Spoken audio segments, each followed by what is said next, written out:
പശ്ചിമേഷ്യയിൽ സംഘർഷം അവസാനിപ്പിക്കുന്നതിൽ ആശാവഹമായിട്ടുള്ള പുരോഗതിയുണ്ട്. ഒരാഴ്ചയ്ക്കുള്ളിൽ ഇറാനുമായി അടുത്തഘട്ട ചർച്ച ആരംഭിക്കുമെന്ന് അമേരിക്കൻ പ്രസിഡന്റ് ഡൊണാൾഡ് ട്രംപ് വ്യക്തമാക്കുന്നു. യുറേനിയം സമ്പുഷ്ടീകരണം അവസാനിപ്പിക്കാൻ ഇറാന് മുന്നിൽ വമ്പൻ ഓഫറുകളും മുന്നോട്ട് വയ്ക്കുകയാണ് അമേരിക്ക. ഇതിനിടെ US ലബനൻ ഉദ്യോഗസ്ഥ തല ചർച്ചകളും നടക്കുന്നുണ്ട്. വിനോദ് കൂടുതൽ വിവരങ്ങൾ നൽകും. വിനോദ്, ഈ ഡൊണാൾഡ് ട്രംപ് പറയുന്നത് ലക്ഷ്യങ്ങളെല്ലാം പൂർത്തീകരിച്ചു എന്നാണ്. പക്ഷേ അത് അമേരിക്കയുടെ ഒരു മുട്ടുമടക്കലാണ് എന്ന് വിമർശിക്കുന്നവരുമുണ്ട്. എന്താണ് നിലവിലത്തെ ഈ അമേരിക്കൻ പ്രതികരണത്തെ എങ്ങനെ കൂട്ടി വായിക്കണം വിനോദ്? എൽദോ, ഈ വെടിനിർത്തൽ തുടരുകയാണ്. മാത്രമല്ല അടുത്ത ആഴ്ച വീണ്ടും ഒത്തുതീർപ്പ് ചർച്ചകളിലേക്ക് കടക്കും, അല്ലെങ്കിൽ യുദ്ധം അവസാനിപ്പിക്കുന്നതിന് വേണ്ടിയുള്ള അനുരഞ്ജന സംഭാഷണത്തിലേക്ക് കടക്കുമെന്നാണ് ഡൊണാൾഡ് ട്രംപ് ഏറ്റവും ഒടുവിൽ അറിയിച്ചിരിക്കുന്നത്. അതൊരു ശുഭസൂചനയാണ്. കാരണം യുദ്ധം അവസാനിക്കുക എന്നത് എല്ലാ ലോകരാജ്യങ്ങളും ആഗ്രഹിക്കുന്നൊരു കാര്യമാണ്. അങ്ങനെയുള്ള ഇടപെടൽ തുടരുന്നുണ്ട്. ഈ യുറേനിയം സമ്പുഷ്ടീകരണവുമായി ബന്ധപ്പെട്ടാണ് ഏറ്റവും ഒടുവിൽ തർക്കങ്ങളിൽ ഒന്നാമത്തെ കാരണമായി നിൽക്കുന്നത്. അതിൽ ഒരു പരിഹാരം കാണുന്നതിന് വേണ്ടി ഇപ്പോൾ റഷ്യയുടെ ഇടപെടൽ ഉണ്ടായിരിക്കുന്നു. വ്ളാഡിമിർ പുടിൻ വ്യക്തമാക്കിയത് ഇറാന്റെ പക്കലുള്ള യുറേനിയം തങ്ങൾ ശേഖരിച്ചു കൊള്ളാം എന്ന കാര്യമാണ്. അങ്ങനെയെങ്കിൽ ഇറാൻ ആണവ രാജ്യമാകില്ല എന്ന ഒരു കാര്യം അത് ഒഴിവാകുന്നു. ഇസ്രായേലും അമേരിക്കയും ആശങ്കപ്പെടുന്നത് അത്തരമൊരു കാര്യമാണ്. ഇറാൻ ആണവ രാജ്യമാകുമോ, അല്ലെങ്കിൽ ആ തരത്തിൽ ഒരു ശക്തിയായി മാറിയാൽ ഒരുപക്ഷെ ആ തരത്തിലുള്ള ആക്രമണങ്ങൾ ഇസ്രായേലിന് നേരെ ഉണ്ടാകുമോ എന്നതൊക്കെയാണ് അവരെ കൂടുതൽ ആശങ്കപ്പെടുത്തുന്ന കാര്യം. അവിടെയാണ് റഷ്യയുടെ ഒരു ഒത്തുതീർപ്പ് ഫോർമുല എന്ന നിലയിൽ ഇപ്പോൾ ഒരു കാര്യം വന്നിരിക്കുന്നത്. യുറേനിയം റഷ്യ ശേഖരിക്കാം എന്ന വാഗ്ദാനം നൽകുന്നു. മാത്രമല്ല ഇറാനിൽ നടക്കുന്ന ഈ ആണവ കേന്ദ്രങ്ങളുടെ അതിൻ്റെ ചുമതലയൊക്കെ തന്നെ, അല്ലെങ്കിൽ അതിൻ്റെ സംവിധാനമൊക്കെ തന്നെ റഷ്യൻ നിർമ്മിത രീതികളാണ്, അല്ലെങ്കിൽ റഷ്യയുടെ സംവിധാനങ്ങളാണ്. അതെല്ലാം തന്നെ തിരിച്ചെടുക്കാനുള്ള ഒരു നിലപാടിലേക്ക് റഷ്യ പോകുമ്പോൾ അതിനോട് ഇറാൻ എങ്ങനെ പ്രതികരിക്കുമെന്നതാണ്. അവിടെയാണ് ഇറാൻ്റെ ഈ ഊർജ്ജ പ്രതിസന്ധി വരുന്നത്. ഇറാൻ കഴിഞ്ഞ ചർച്ചകളിൽ, ഇസ്ലാമാബാദിൽ നടന്ന ചർച്ചയിലുമൊക്കെ തന്നെ ഇറാൻ മുന്നോട്ട് വെച്ചൊരു കാര്യം, തങ്ങൾ ഈ ഊർജ്ജ ആവശ്യത്തിന് വേണ്ടിയാണ് ഇത്തരം പ്ലാന്റുകൾ ഭാവിയിൽ ഉപയോഗിക്കാൻ പോകുന്നതെന്ന കാര്യമാണ്. അവിടെയാണ് അമേരിക്കയുടെ ഓഫറുകൾ മുന്നോട്ട് വരുന്നത്. അമേരിക്ക ചില ഓഫറുകൾ ഇപ്പോൾ വയ്ക്കുകയാണ്. ഈ ഒത്തുതീർപ്പ് ധാരണയിലെത്തിയാൽ, അങ്ങനെ ഒരു സമാധാനത്തിൻ്റെ പാതയിലേക്ക് ഇറാൻ കൂടി എത്തിക്കഴിഞ്ഞാൽ അവർക്ക് വലിയ ആനുകൂല്യങ്ങൾ നൽകുമെന്ന കാര്യം അമേരിക്ക ഉറപ്പ് നൽകുന്നു. പ്രത്യേകിച്ച് അവരുടെ ഈ ഊർജ്ജാവശ്യങ്ങൾ പരിഹരിക്കുന്നതിന്, അല്ലെങ്കിൽ അതിന് വേണ്ട കാര്യങ്ങൾ ചെയ്തു കൊടുക്കുന്നതിന് തങ്ങൾ ബാധ്യസ്ഥരാണ്, അല്ലെങ്കിൽ അങ്ങനെ ആ ഉത്തരവാദിത്വം നിറവേറ്റുമെന്ന കാര്യം US പറയുന്നുണ്ട്. മറ്റൊന്ന്, അവർക്ക് മേൽ ഇതുവരെ ഏർപ്പെടുത്തിയിട്ടുള്ള ഉപരോധങ്ങളാണ്. ഏതാണ്ട് 11 ലക്ഷം കോടിയുടെ ആസ്തികളാണ് ഇങ്ങനെ നിശ്ചലമായി കിടക്കുന്നത്, അല്ലെങ്കിൽ അവർക്ക് കൈകാര്യം ചെയ്യാൻ പറ്റാതെ ഇസ്രായേലിൻ്റെ ആസ്തി ഇങ്ങനെ ഫ്രീസായി നിൽക്കുന്നത്. ഇത് വിട്ടുകൊടുക്കുന്ന അടക്കമുള്ള കാര്യങ്ങൾ, ഇസ്രായേലിൻ്റെ പുനർനിർമ്മാണം, ഹോർമൂസ് വഴിയുള്ള ഈ കപ്പൽ ഗതാഗതം, മാത്രമല്ല പല രാജ്യങ്ങൾക്കും ഇറാനിൽ നിന്ന് എണ്ണ ഇറക്കുമതി ചെയ്യുന്നതിന് അമേരിക്ക ഉപരോധം ഏർപ്പെടുത്തിയിട്ടുണ്ട്. ഇതിലെല്ലാം തന്നെ ഇളവ് നൽകുന്ന കാര്യം അമേരിക്ക ആലോചിക്കും.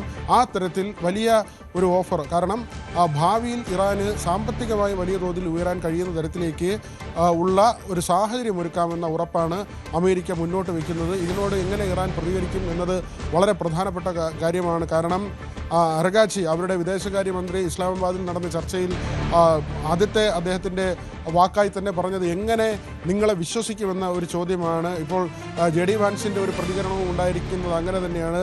ദീർഘകാലമായുള്ള ഒരു അവിശ്വാസമാണ്. അത് പെട്ടെന്ന് തന്നെ ഒരു സ്വിച്ചിടും പോലെ അവസാനിക്കുന്നൊരു കാര്യമല്ല. അത് ചർച്ചകളിലൂടെ, ഉറപ്പുകളിലൂടെ, എഗ്രിമെൻറ്റുകളിലൂടെ മാത്രമേ അത്തരമൊരു വിശ്വാസം ഇരു രാജ്യങ്ങൾക്കും ഉണ്ടാകൂ. അതുകൊണ്ട് ചർച്ചകൾ തുടരേണ്ട ആവശ്യകതയുണ്ട്. കഴിഞ്ഞ ദിവസം നരേന്ദ്രമോദിയും ട്രംപുമായി ടെലിഫോണിൽ ചർച്ച നടത്തിയിരുന്നു. 45 മിനിറ്റാണ് ഈ ചർച്ച നീണ്ടത്.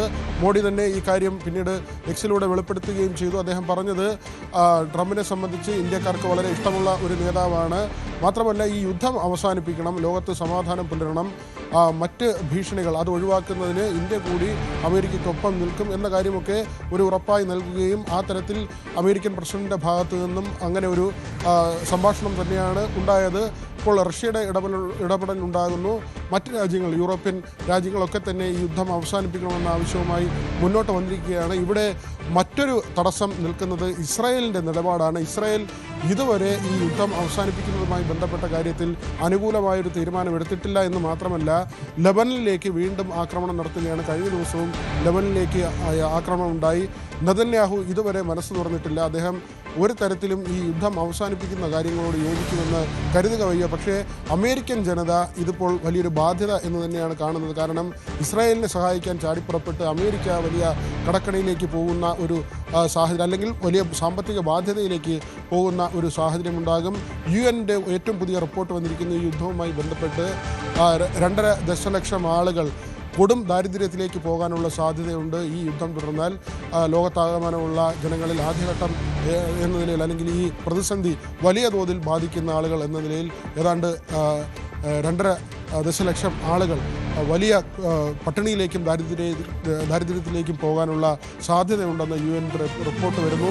ഈ ഒരു സാഹചര്യത്തിലാണ് ഇപ്പോഴത്തെ ചർച്ചകൾ ഒരു ആശാവഹമാകുന്നത്. പാകിസ്ഥാൻ്റെ ചില നിർദ്ദേശങ്ങൾ കൂടി വന്നിട്ടുണ്ട്. ഈ വെടിനിർത്തൽ തുടരണം എന്ന കാര്യമാണ്. കാരണം ഇനിയും ചർച്ചകൾക്ക് സാധ്യതയുണ്ട്, ചർച്ചകൾക്ക് വേദികളുണ്ട്. ഒരു കാര്യം കൂടി, ഈ ഹോർമുസിൽ അവിടെ അമേരിക്കയുടെ ബ്ലോക്ക് ഉണ്ട് എന്ന് പറയുന്നു. പക്ഷേ ഇപ്പോൾ ഇറാന്റെ പരിഹാസം ഒരു കപ്പലല്ല, 5 കപ്പലുകളാണ് അവിടെ ഇറാൻ്റേതായി, അല്ലെങ്കിൽ ഇറാന്റെ സൗഹൃദമുള്ള കപ്പലുകൾ കടന്നുപോയത് എന്നുള്ളതാണ്. മാത്രമല്ല ചൈനയുടെ കപ്പലും ഹോർമുസ് വഴി കടന്നു എന്നൊക്കെ പറയുന്നത്. അപ്പോൾ ഈ അമേരിക്കയുടെ നിയന്ത്രണത്തിലേക്ക് കാര്യങ്ങൾ എത്തിയെന്നൊക്കെ പറയുന്നത് വെറുതെയാണ്.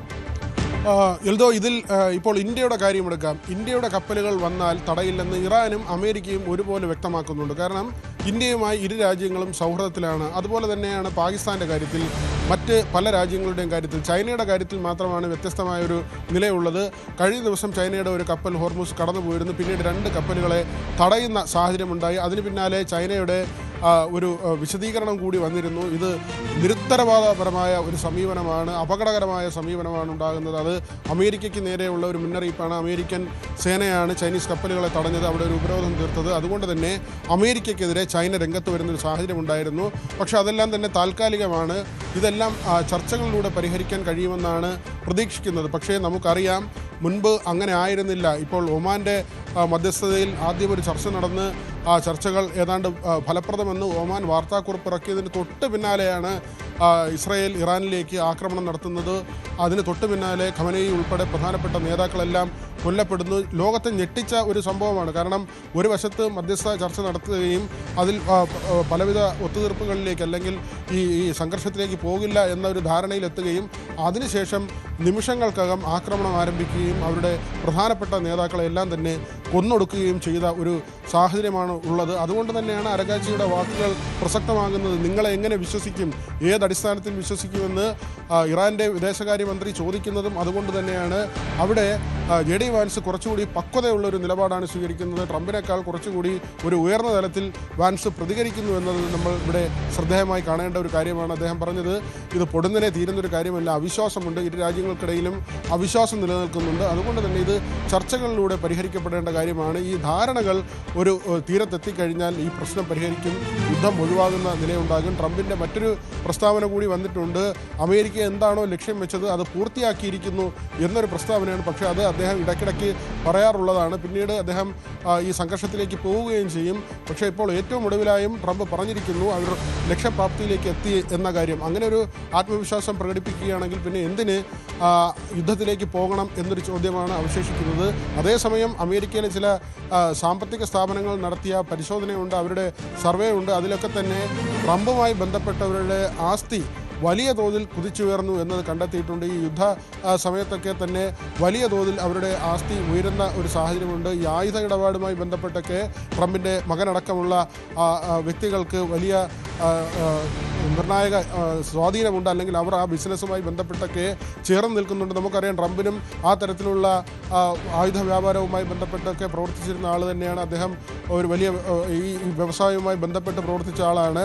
ഈ യുദ്ധം ആർക്കൊക്കെയാണ് ഗുണമുണ്ടാക്കുന്നത് എന്നത് ആ വശത്തു കൂടി നമ്മളൊന്ന് ചിന്തിക്കേണ്ടിയിരിക്കുന്നു. ആർക്ക് അത് മെച്ചമുണ്ടാക്കും? മാർപ്പാപ്പ ഉൾപ്പെടെയുള്ളവർ ഈ യുദ്ധത്തിനെതിരെ രംഗത്ത് വന്നു. മാർപ്പാപ്പയെ തന്നെ വിമർശിക്കുന്ന നിലയിലേക്ക് ട്രംപ് മാറുകയും ചെയ്തിരുന്നു. ഏതായിരുന്നാലും ഇപ്പോൾ ഒരു ആശാവഹമായ സാഹചര്യം ഉരുത്തിരിഞ്ഞിട്ടുണ്ട്. ചർച്ചകളിലൂടെ ഒരുപക്ഷെ ഈ പ്രശ്നങ്ങൾ പരിഹരിക്കപ്പെട്ടേക്കാം. ഉടൻ തന്നെ ആ ചർച്ചകൾ ആശാവഹമായ രീതിയിൽ തന്നെ പുരോഗമിക്കുമെന്ന് പ്രതീക്ഷിക്കുകയും ചെയ്യാം.